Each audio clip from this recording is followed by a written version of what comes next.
Hello students, আমি Nitish sir জ্ঞানজ্যোতি coaching সেন্টারের পক্ষ থেকে তোমাদের প্রত্যেককে জানাই আরও একবার স্বাগত। তো আজকে আমি তোমাদের সঙ্গে আলোচনা করব এনইপি 4 ইয়ার আন্ডার গ্র্যাজুয়েট প্রোগ্রামের অধীনস্থ যে সমস্ত ছাত্রছাত্রীরা যারা নর্থ বেঙ্গল ইউনিভার্সিটি আন্ডারে বিভিন্ন কলেজগুলোতে 6 সেমেস্টারে পড়াশোনা করছো মেজর হিস্ট্রি নিয়ে, তাদের জন্য আজকে মেজর পেপার 15 এর লাস্ট মিনিট সাজেশন নিয়ে আলোচনা করব। 2026-এ যারা পরীক্ষা দিচ্ছ তাদের জন্য তোমাদের কিন্তু 13 এবং 14 দুটো পেপার কিন্তু হয়ে গেছে।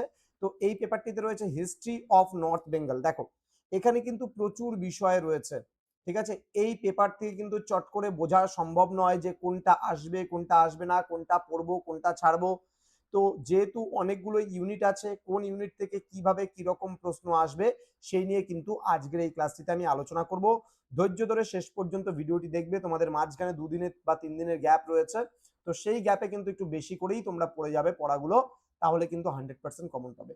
যেগুলো আমি সাজেশন দিয়েছি তার মধ্যে প্রথম যেটা প্রশ্ন রয়েছে, critically analyse the physical geography of ancient North Bengal. এই প্রশ্নটা ভালো করে পড়বে। অথবা দিয়ে কিন্তু যদি আসে discuss the physical and historical geography of ancient North Bengal with special reference to Pundravardhana, bhukti and Varendri. এই যে প্রশ্নটা আছে এটা আসার সম্ভাবনা কিন্তু প্রবল রয়েছে, ভালো করে পড়বা। এটা প্রথম ইউনিটের প্রশ্ন। এবং নেক্সট প্রশ্ন যেটা রয়েছে সেটাও কিন্তু ভেরি ভেরি ইম্পর্টেন্ট প্রশ্ন, what was the political socio economic condition of Bengal before the establishment of পালা রুল, ঠিক আছে। নেক্সট রয়েছে right a note on the religious thought and practice during the Pala Sena rule in north Bengal. এটাও তো ভালো মতো পড়ার প্রয়োজন নেই। নেক্সট রয়েছে discuss the monastic and temple architecture of north Bengal under the Pala Sena rule. এটা একটু মোটামুটি ভালো করেই পড়ো। Then give an account of the Ilyas Shahi rule in north Bengal. দেখো এখান থেকে তোমাদের যে ইলিয়াস শাহী রুল আছে সেই ইলিয়াস শাহী রুলটা কিন্তু একটু ভালো করে পড়া উচিত আমার মনে হয়, ঠিক আছে। তার কারণ কিন্তু এখান থেকে বড় প্রশ্ন আসলে ইলিয়াস শাহী রুলটা থেকেই কিন্তু বড় প্রশ্ন কিন্তু তোমাদের আসবে। অথবা discuss the rise of the Ilyas Shahi dynasty in north Bengal, এটা কিন্তু ইউনিট নাম্বার 4 এর প্রশ্ন।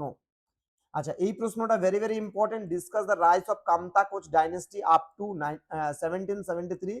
এটা খুব ভালো করে পড়বে। Next give a brief description of the সিটিজ of ancient North Bengal. মানে উত্তরবঙ্গের যে বিভিন্ন সিটিগুলো রয়েছে সেই সিটিগুলোর ব্যাপারে লিখতে বলেছে, এটাও মোটামুটি ভালো করেই তোমার দেখা উচিত। নেক্সট রয়েছে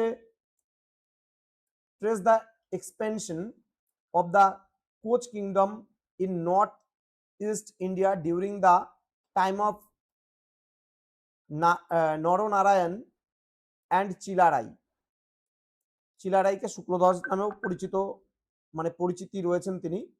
তো এই প্রশ্নটা মোটামুটি একটু হালকার উপর দিয়ে দেখে যেতে পারো। ভালো মতো পড়ার দরকার নেই, হালকার উপর দিয়ে দেখে যাবে। এক্সপ্লেইন দ্য এনশিয়েন্ট নোশন, এই কোশ্চেনটা তো 1 নম্বর প্রশ্নটাই, physical and historical geographical history.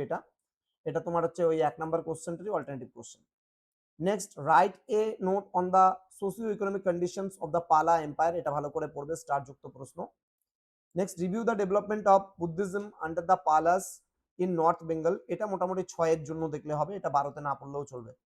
Next Bakhtiyar খলজিটাও তোমরা 6-এ পড়বা, 12তে পড়ার প্রয়োজন নেই। কামতাকোচ ডাইনেস্টি যে তোমার হচ্ছে 1773 বলছি, ওই same question, rise of 6 number আর 13 নম্বর কোশ্চেনটা প্রায় same question. Next evaluate the administrative and political significance of north Bengal under the imperial Guptas, এটা অত ভালো করে পড়ার প্রয়োজন নেই। নেক্সট বলছে analyse the rise of Gauda, মানে এটা গৌড়, হ্যাঁ, গৌড়ের উত্থান as a regional power and the achievements of Shashanka, এটা মোটামুটি একটু ভালো করেই পড়ো। Next provide a detailed account of the development of art and architecture under the Palas and Senas, এটা হালকার উপর দিয়ে দেখতে পারো। Analyse the significance of the Hussain Shahi dynasty, Ilyas Shahi dynasty এবং হুসেন শাহী ডাইনেস্টি, আশা করছি দুটার মধ্যে একটা আসার সম্ভাবনা রয়েছে, ভালো করে একটু দেখতে হবে। এই কোশ্চেনটা অত ভালো মতো পড়ার দরকার নেই, ছেড়ে দিতে পারো।